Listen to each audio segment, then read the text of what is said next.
Je m'appelle Sarah et ce que je vais partager avec vous est quelque chose qui ne peut être ignoré, ni par moi ni par vous. J'ai 45 ans et je suis professeur spécialisé en histoire religieuse dans une université de Boston, dans le Massachusetts. Avant mon expérience de mort imminente, je croyais avoir une solide compréhension de l'histoire du christianisme. Mais tout a changé le 20 octobre 2024, lorsque je me suis retrouvé face à face avec Jésus lui-même, qui m'a révélé les profondes lacunes dans notre compréhension ou peut-être les omissions délibérées de la véritable histoire de l'Église. Ce que j'ai appris m'a profondément ébranlé et m'a obligé à réévaluer tout ce que j'avais cru autrefois sur le christianisme. Avant de plonger dans le vif du sujet, j'aimerais savoir d'où vous vous connectez. Cela signifierait beaucoup de ressentir une connexion avec vous, même si nous sommes à des kilomètres l'un de l'autre. Et s'il vous plaît, n'oubliez pas d'aimer et de partager vos réflexions dans les commentaires. Votre contribution est précieuse et j'espère sincèrement que nous pourrons créer un espace de dialogue ouvert et respectueux afin que nous puissions tous apprendre les uns des autres ici. Maintenant, asseyez-vous, détendez-vous et profitez de mon témoignage. La journée a commencé comme n'importe quelle autre. J'étais en route vers le campus pour donner une conférence sur l'histoire du christianisme primitif lorsque l'inattendu s'est produit. Un semi-remorque a perdu le contrôle sur l'autoroute mouillée et s'est mis en portefeuille juste devant moi. Je me souviens du crissement terrifiant du métal qui se tordait, de la violente rotation de ma voiture, puis, d'une paix écrasante. C'était le genre de paix que je n'avais jamais connu auparavant, un calme profond qui m'a envahi. Les médecins m'ont dit plus tard que j'étais cliniquement mort depuis 7 minutes et 23 secondes. Mais ces 7 minutes, ce que j'ai vécu pendant ce bref laps de temps m'a semblé une éternité. C'est comme si chaque moment de ma rencontre était figé dans le temps, chacun gravé dans mon esprit avec une clarté qui fait que même mes souvenirs les plus vifs de la vie sur Terre semblent lointains et flous. La transition vers l'au-delà n'était pas du tout comme je l'avais imaginé. Il n'y avait pas de tunnel de lumière, pas d'expérience hors du corps. Au lieu de cela, le tissu de la réalité lui-même semblait se plier et se replier comme les pages d'un livre, dévoilant quelque chose de bien plus profond et de plus réel que ce que j'avais jamais connu. La façon la plus proche de le décrire est la suivante, j'avais l'impression de m'être réveillé d'un rêve sauf que, dans ce cas, notre existence terrestre était le rêve, et je m'éveillais à ce que l'on ne pouvait appeler que la réalité ultime. Et puis, il est apparu. Jésus se tenait devant moi, mais pas comme la douce silhouette des vitraux ou des portraits classiques que nous connaissons. Sa présence était écrasante, rayonnant d'amour pur et de vérité, mais à la fois intime et profondément personnelle. Ses yeux, des yeux remplis de la sagesse des âges, contenaient également une profonde tristesse alors qu'il regardait ce qu'était devenu son Église. « Sarah, dit-il doucement, mais sa voix était comme le tonnerre. Tu as passé ta vie à étudier l'histoire de mon Église, mais il y a tellement plus que tu dois savoir des vérités qui ont été cachées, oubliées ou mal comprises. Es-tu prête à voir ? J'avais du mal à parler face à une telle majesté, alors j'ai simplement hoché la tête, bouleversé par l'ampleur du moment. Ce qui est arrivé ensuite dépassait tout ce que j'aurais pu anticiper, une révélation divine qui allait remettre en question tous les concepts que j'avais sur les origines et le fondement du christianisme. Jésus ne m'a pas simplement parlé de l'Église primitive, il m'a montré. En un instant, nous n'étions plus dans ce moment sacré, nous étions transportés dans le passé, vivant les événements tels qu'ils s'étaient réellement déroulés. Ce n'était pas une simple vision ou observation, j'avais l'impression de vivre et de respirer l'histoire, de la comprendre à un niveau qu'aucune recherche universitaire ou aucun texte ancien ne pourrait jamais fournir. La première révélation qui m'a profondément ébranlé concernait le fondement même de l'Église. Nous nous sommes retrouvés dans une humble pièce à Jérusalem, dans les jours qui ont suivi la crucifixion, entourés des apôtres. Ce dont j'ai été témoin a remis en question tout ce qu'on m'avait enseigné sur la structure hiérarchique de l'Église et de ses dirigeants. « Veillez attentivement » a dit Jésus, son regard intense alors que nous observions Pierre parmi les autres apôtres. « Que vois-tu » J'ai regardé avec étonnement Pierre, souvent considéré comme le premier pape, prendre part aux discussions, non pas comme la figure d'autorité que nous avons été amenés à croire, mais comme un égal parmi ses frères. Oui, il était profondément respecté et oui, il exerçait une influence, mais il n'était pas le seul dirigeant ou l'autorité suprême sur les autres comme je l'avais toujours supposé. Ce n'était pas la hiérarchie rigide que j'avais étudiée dans les textes historiques. Mais, ai-je réussi à demander, n'as-tu pas fait de Pierre le rocher sur lequel tu allais bâtir ton église? La réponse de Jésus fut à la fois douce et inébranlable. J'ai effectivement dit ces mots à Pierre, mais regardez comment ils ont été compris à l'époque. Il a fait un geste vers la scène devant nous, où Pierre était profondément engagé dans une discussion sur la foi avec Jacques, Jean et les autres apôtres.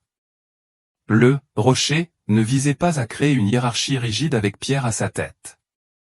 Il s'agissait de la force de sa foi et de son témoignage, qui servirait de l'un des nombreux fondements de la communauté croissante des croyants.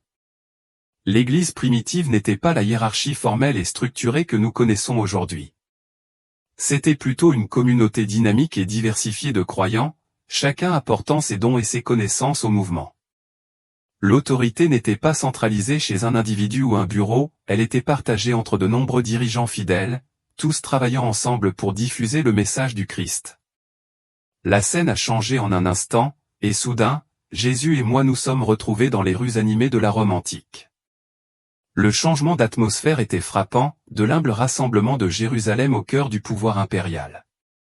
L'air était chargé d'une odeur d'encens, et les sons du commerce, du culte et de la ville animée remplissaient les rues autour de nous. Maintenant, a dit Jésus, laissez-moi vous montrer quelque chose qui remettra en question tout ce qu'on vous a enseigné sur la façon dont mon Église est devenue ce qu'elle est aujourd'hui. Devant moi se dévoilait l'une des vérités les plus choquantes sur l'Église primitive, la véritable histoire derrière la conversion de Constantin. Pas la version simplifiée enseignée dans les écoles du dimanche, mais la réalité complexe que Jésus m'a révélée. Observez attentivement, m'a ordonné Jésus, tandis que nous observions Constantin dans ses appartements privés. Ce que vous allez voir est mal compris depuis des siècles. J'ai regardé le puissant empereur Constantin assis dans une contemplation silencieuse. Ce n'était pas le moment de pure révélation spirituelle que l'on m'avait enseigné. Au lieu de cela, je l'ai vu calculer les avantages politiques de l'adoption du christianisme. La célèbre vision de la croix avant la bataille était là, oui, mais Jésus m'a montré comment ce moment n'était pas seulement celui d'une intervention divine mais aussi intimement lié à l'ambition politique humaine. Mais n'est-ce pas faux, ai-je demandé, me sentant troublé. On nous a toujours enseigné que la conversion de Constantin était purement miraculeuse. La réponse de Jésus m'a profondément frappé, mon enfant, pensais-tu que je ne pouvais pas travailler à travers l'ambition humaine pour atteindre les objectifs divins? La conversion de Constantin était à la fois politique et spirituelle, un exemple parfait de la façon dont je travaille à travers la complexité humaine pour accomplir ma volonté. La révélation m'a frappé comme un coup de foudre. L'établissement du christianisme comme religion officielle de Rome n'était pas seulement un triomphe spirituel, c'était une manœuvre politique soigneusement orchestrée qui a changé à jamais le cours de l'Église. Puis est arrivée la révélation la plus choquante de toutes. Jésus nous a transportés au concile de Nicée en 325 après Jésus-Christ. Mais ce que j'ai vu là-bas n'avait rien à voir avec le rassemblement ordonné et purement spirituel que j'avais toujours imaginé. Au lieu de cela, j'ai vu des débats passionnés, des manœuvres politiques et même des disputes animées sur les aspects les plus fondamentaux de la foi chrétienne. C'est là que beaucoup des doctrines que vous connaissez aujourd'hui ont été formalisées, m'a expliqué Jésus, mais regardez à quel point le processus était humain. J'ai regardé, stupéfait, les évêques discutaient de la nature de la divinité du Christ, de la structure de l'autorité de l'Église et de la normalisation des pratiques chrétiennes. Le choc a dû être évident sur mon visage, car Jésus s'est tourné vers moi, les yeux remplis d'une compassion infinie. Cela vous dérange-t-il de voir de tels éléments humains dans la formation de la doctrine de l'Église, a-t-il demandé doucement. Oui, ai-je admis. J'ai toujours pensé. Je veux dire, on nous apprend que ces décisions étaient purement le résultat d'une inspiration divine. Ah, dit Jésus avec un doux sourire, mais n'est-ce pas plus miraculeux que je puisse travailler à travers de tels processus humains pour préserver mes vérités essentielles? Le miracle n'est pas que ces hommes étaient parfaits, mais que, grâce à leurs efforts très humains, mon message d'amour et de salut est perduré. Puis, dans un mouvement qui m'a laissé sans souffle, Jésus m'a emmené voir les diverses communautés chrétiennes primitives. J'ai vu des pratiques et des croyances qui seraient considérées comme hérétiques selon les normes d'aujourd'hui.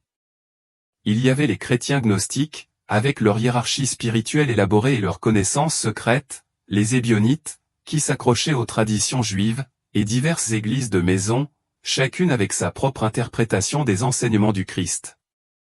Mais lesquels avaient raison, demandai-je, me sentant confus. Tu poses la mauvaise question, répondit Jésus avec une sagesse douce.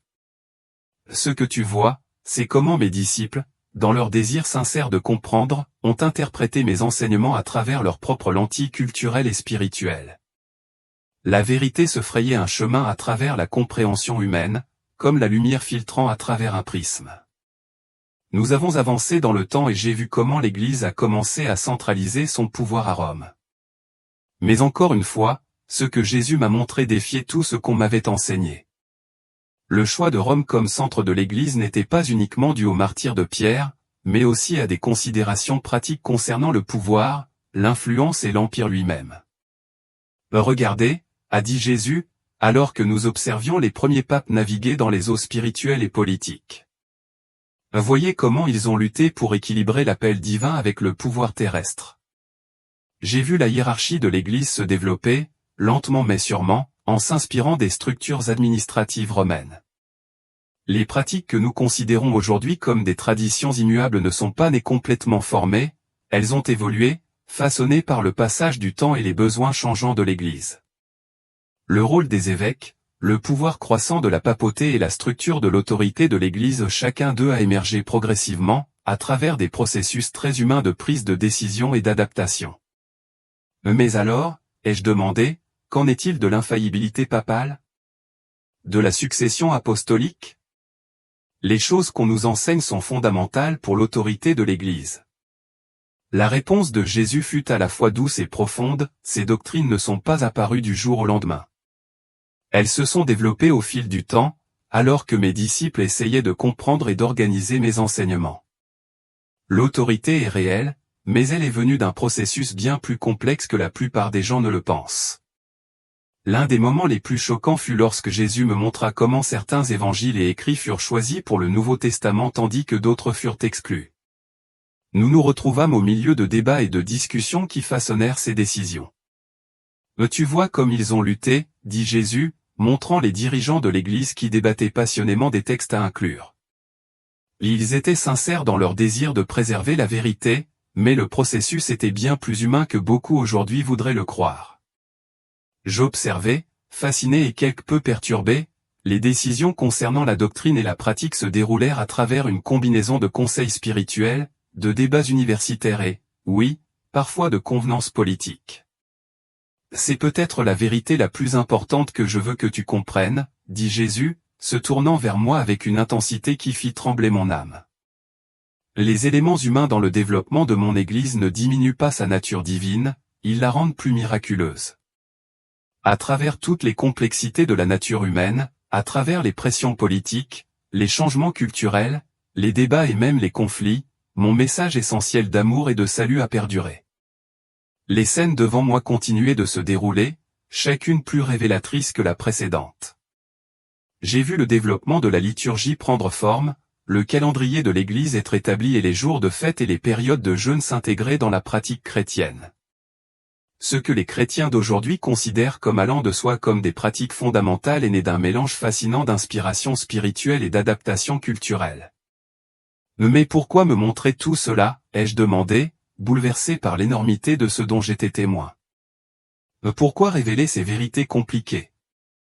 La réponse de Jésus était à la fois stimulante et belle, parce qu'il est temps que mes disciples comprennent que la foi ne consiste pas à entretenir des illusions confortables. La vraie foi peut embrasser à la fois les aspects divins et humains du développement de mon Église. Le véritable miracle n'est pas que tout ait été parfait dès le début, mais qu'à travers tous ces processus très humains, ma vérité et mon amour aient continué à transformer des vies. Au fil de ces révélations, Jésus m'a montré comment l'Église a fait face à diverses crises et défis au cours des siècles. J'ai été témoin de périodes où plusieurs personnes ont revendiqué le titre de pape, où le pouvoir politique semblait éclipser l'autorité spirituelle et de moments où l'Église semblait perdre son chemin. Remarquez, a dit Jésus lors de ces scènes difficiles, comment même dans les moments les plus sombres, il y a toujours eu des gens qui se sont accrochés à mon véritable message d'amour et de salut. L'Église institutionnelle peut avoir des difficultés, mais ma véritable Église, la communauté des cœurs fidèles, n'a jamais échoué. L'un des moments les plus profonds est survenu lorsque Jésus m'a emmené au cœur du culte chrétien primitif. Nous nous sommes matérialisés dans plusieurs églises de maisons dispersées dans tout l'Empire romain, et la scène qui se déroulait devant moi m'a fait monter les larmes aux yeux. Regardez attentivement, a dit Jésus, désignant un humble rassemblement dans une maison romaine. Voyez à quel point leur culte était différent de ce que vous connaissez aujourd'hui. Ce que j'ai vu n'avait rien à voir avec les services religieux modernes auxquels j'étais habitué. Les gens se rassemblaient en groupes intimes, partageant des repas qui étaient autant une nourriture spirituelle que physique. Leurs prières n'étaient pas des récitations formelles, mais des expressions sincères de foi et de communauté. La vérité choquante était que le culte chrétien primitif ne ressemblait guère aux services structurés et formalisés que nous connaissons aujourd'hui. Mais quand cela a-t-il changé, ai-je demandé, ressentant un profond sentiment d'émerveillement. Comment sommes-nous passés de cela à ce que nous avons maintenant? Jésus m'a alors conduit dans un voyage qui a révélé l'une des vérités les plus surprenantes à ce jour, la transformation progressive du culte chrétien. Nous avons traversé le temps, observant comment les simples repas partagés sont lentement devenus plus ritualisés, comment les prières spontanées ont cédé la place aux liturgies formelles et comment les églises de maison ont été remplacées par de grandes basiliques. Les rassemblements intimes dont j'avais été témoin ont cédé la place aux services cérémoniels institutionnalisés qui allaient définir le christianisme au cours des siècles suivants.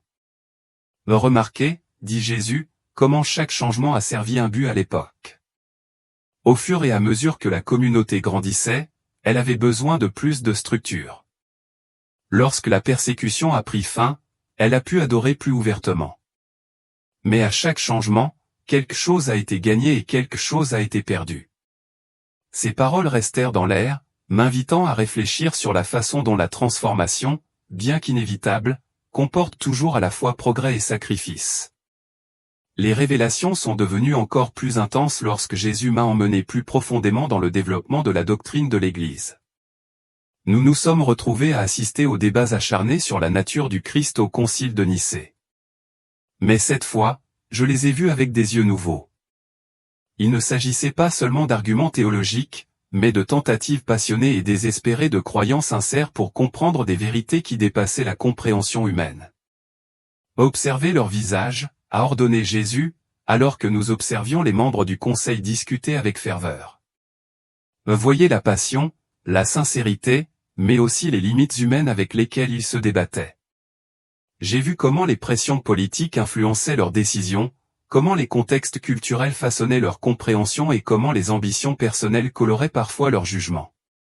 Pourtant, à travers tout cela, j'ai aussi été témoin de la façon dont la vérité divine parvenait à émerger, bien que filtrée par des perspectives humaines. Mais voici ce qui pourrait vous choquer le plus, dit Jésus, alors que la scène changeait à nouveau. Nous étions transportés à une époque où les dirigeants de l'Église décidaient quels textes seraient considérés comme des écritures et lesquels ne le seraient pas. Le processus était bien plus complexe et humain que je ne l'avais jamais imaginé. Je les regardais débattre des mérites de divers évangiles et lettres, considérant que certains écrits spirituels profonds étaient exclus simplement parce qu'ils ne correspondaient pas à la compréhension orthodoxe en développement. Des facteurs politiques et culturels influençaient également ces décisions, qui étaient considérées comme purement spirituelles. Pourquoi certains textes ont-ils été choisis et d'autres rejetés, demandai-je, incapable de saisir tout le poids de ce que je voyais. Le processus était à la fois divin et humain, expliqua Jésus. Ces dirigeants cherchaient sincèrement la vérité, mais ils étaient aussi le produit de leur temps et de leur culture. Ils prenaient des décisions basées sur leur meilleure compréhension, guidés par mon esprit mais limités par leur perspective humaine. Puis vint une révélation qui me mit presque à genoux. Jésus m'a montré comment le concept d'autorité papale a évolué, non pas comme une simple passation directe du pouvoir par Pierre, mais comme un développement progressif façonné à la fois par des besoins spirituels et des réalités politiques. Observez attentivement, a-t-il dit alors que nous observions les différentes étapes de ce développement. Voyez comment l'idée de la suprématie papale s'est développée au fil des siècles, et non des jours ou des années. J'ai vu comment les premiers évêques de Rome ont progressivement gagné en influence, comment les circonstances politiques ont contribué à consolider leur autorité et comment les arguments théologiques ont été élaborés pour soutenir leur pouvoir croissant. Le choc n'était pas que cette autorité n'était pas réelle, mais que son développement était bien plus complexe que le simple récit qu'on nous raconte habituellement. Mais alors, ai-je demandé, la voix tremblante devant l'énormité de ce dont j'étais témoin, qu'est-ce que cela signifie pour l'autorité de l'Église aujourd'hui? La réponse de Jésus fut profonde et profondément humiliante, l'autorité dans mon Église a toujours été réelle, mais son expression a toujours été façonnée par la compréhension et les circonstances humaines. Le miracle n'est pas qu'elle ait été parfaite dès le début, mais qu'à travers tous ces processus humains, ma vérité ait continué à guider et à transformer des vies. Au fur et à mesure que nous parcourions ces révélations, Jésus m'a montré quelque chose qui a particulièrement mis ma compréhension au défi, le rôle des femmes dans l'Église primitive. J'ai vu des femmes servir comme diacres, diriger des églises de maison et jouer un rôle essentiel dans la propagation du christianisme. Leur exclusion progressive des postes de direction est devenue évidente, une décision humaine influencée par des normes culturelles plutôt que par un mandat divin. Cela aussi fait partie de l'histoire qu'il faut comprendre, a dit Jésus. Voyez comment les coutumes et les préjugés humains ont affecté le développement de mon Église. Les révélations ont continué à se dérouler, chacune plus révélatrice que la précédente. J'ai vu comment la pratique de la confession a évolué de la réconciliation publique à la pénitence privée. J'ai été témoin de la façon dont la compréhension de l'Eucharistie s'est développée au fil des siècles, passant d'un simple acte de souvenir à une pratique profondément ritualisée. Des concepts comme le purgatoire et les indulgences ont émergé au fil du temps, à travers une interaction complexe entre réflexion théologique et influence culturelle. Mais si tout cela est vrai, ai-je demandé, me sentant dépassé par l'immensité de ce que j'avais appris, qu'est-ce que cela signifie pour la foi aujourd'hui? La réponse de Jésus était à la fois stimulante et réconfortante, la vérité sur le développement de mon Église n'affaiblit pas la foi, elle devrait la renforcer. Comprendre comment je travaille par l'intermédiaire d'instruments humains, avec toutes leurs limites et complexités, montre le véritable miracle de ma présence continue dans le monde. À travers tout le désordre, mon amour et ma vérité perdurent, guidant et transformant les cœurs. Alors que mon temps avec Jésus touchait à sa fin, il m'a révélé une dernière vision puissante. J'ai vu l'Église à travers les âges, ses luttes et ses triomphes, ses moments d'inspiration divine et ses échecs humains. Pourtant, à travers tout cela, quelque chose d'extraordinaire est devenu clair, le fil persistant de l'amour de Dieu à l'œuvre tout au long de l'histoire humaine. C'est la plus grande vérité de toutes, a dit Jésus. Mon Église n'a jamais été parfaite parce qu'elle est composée d'êtres humains imparfaits. Mais à travers tous ces éléments humains, ces luttes, ces débats et même ces erreurs, mon message d'amour et de salut a perduré. C'est le véritable miracle. La vision a commencé à s'estomper et j'ai senti que j'étais doucement ramené à mon corps. Mais avant de retourner pleinement dans le monde, Jésus avait un dernier message pour moi, partage ce que tu as vu, Sarah.